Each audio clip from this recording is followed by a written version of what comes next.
So now we'll see the next experiment, speed control of DC shunt motor. So you know that for industrial and commercial application, we want to control the speed of electric motor.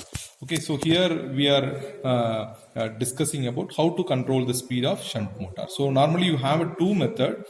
One is the armature control method and another one is a field control method. By the way, you can able to control the speed. So in armature control method, you can able to control the speed below its rated speed. Okay, in the field control method, you can able to operate the machine above its rated speed. Right. So what is this two method? It's very simple. You are just introducing resistance in series with the armature. Okay.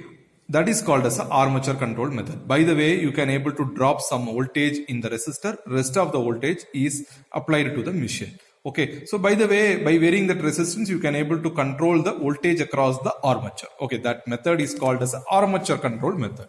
Then the field control method, again the same thing. Here you are put resistance in series with the field circuit. By the way, some amount of voltage will get dropped in the resistance. The rest of the voltage only available across the field winding of the machine. Okay, so by the way, you can able to control the field current. So the field flux will get varied. You all know that already. Okay, speed of the machine is inversely proportional to the flux, right? If you introduce resistance in series with the field circuit means, okay, that will cause to reduce the field current. By the way, field flux will get reduced, so you can able to run the machine at a high speed, right?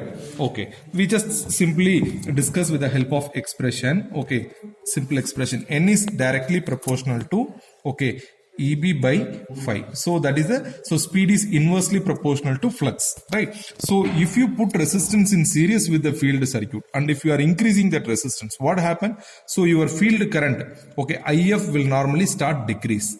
Okay, as the field current will start decrease, what happen? So flux in the field coil also get decreased.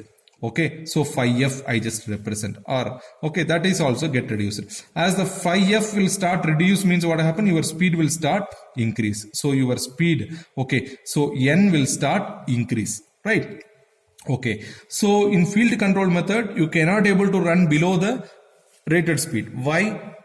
Okay, so current is depend upon the shunt field resistance and voltage. Okay, you cannot able to reduce this particular resistance, right? So you cannot, it is not possible to run the machine below rated speed. Okay, in armature control method also, you cannot able to run the machine above rated speed. If I want to run the above rated speed, I want to increase the voltage, okay, above 220. Okay, without resistance, I want to do that. If I do that, the machine will normally get damaged because it is designed for 220 voltage. Correct? Okay.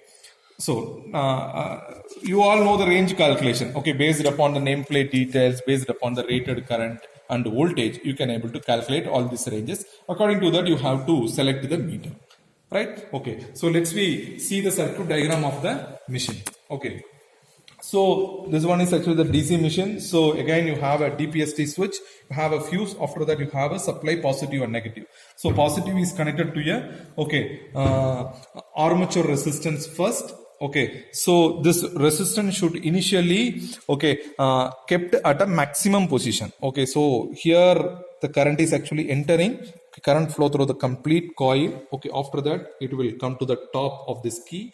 Okay, then it reaches this particular point.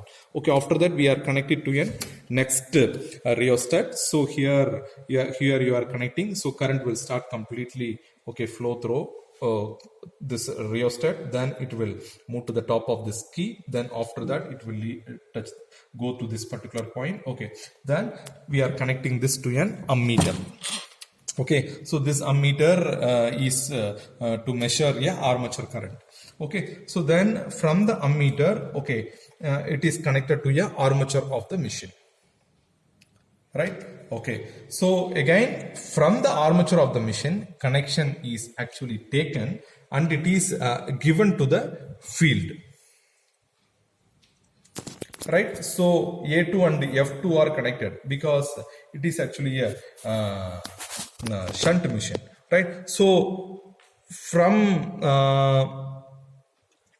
A2, the connection is actually given to an voltmeter.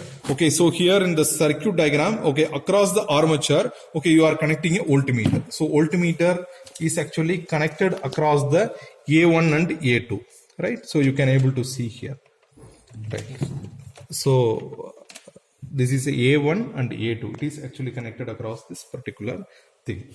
Okay, so from the voltmeter negative, okay, so connection is actually given to the negative. By the way, circuit will get closed. Okay, so this is the circuit connection for armature. Now we will see for the field. Okay, so for the field, again you are taking a positive from the supply and it is connected to a rheostat, that is a field rheostat. Okay, so field rheostat should be in a minimum position, right? Okay, so here the connection is given. After that the current is actually flow at this particular point, it will move to the key. Okay, if we are resistance is moved to this particular position, means what happened, this particular amount of resistance is added, then the current will reaches this key. But if we are keeping the resistance at this particular position, okay, by the way, minimum resistance is connected, after that it will reaches this terminal. Okay, then we are connected to an ammeter to measure a field current. Okay, after that, okay, this is actually connected to the field winding F1. Okay, then F1 and F2 are already connected. Okay, then this is actually connected to the negative, right, already. So by the way, circuit will get closed. Okay, so you can able to look the circuit diagram. Clearly you can able to understand now.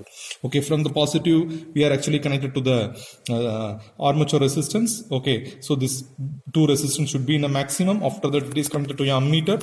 Then it is connected to the armature. From the armature, it is connected to a negative. Okay, across the armature, you have to connect your voltmeter. Then again, you have to take another one connection from the positive and it is connected to the field rheostat. Okay, rheostat should be in a minimum position. From the rheostat, it is connected to an ammeter to measure the field current. Then from FF, it is connected to a negative. By the way, circuit will get closed. Okay, so how to do this experiment? Okay, so we want to do armature control. So initially the resistance is actually maximum here. Okay, here for this experiment normally we are not using starter. Okay, so I think you know the answer for this. Okay, why we are not using starter here means, what is a starter? Okay, it's a simple thing. We are just adding some resistance in series with the armature circuit. By the way, you can able to control the armature current, right?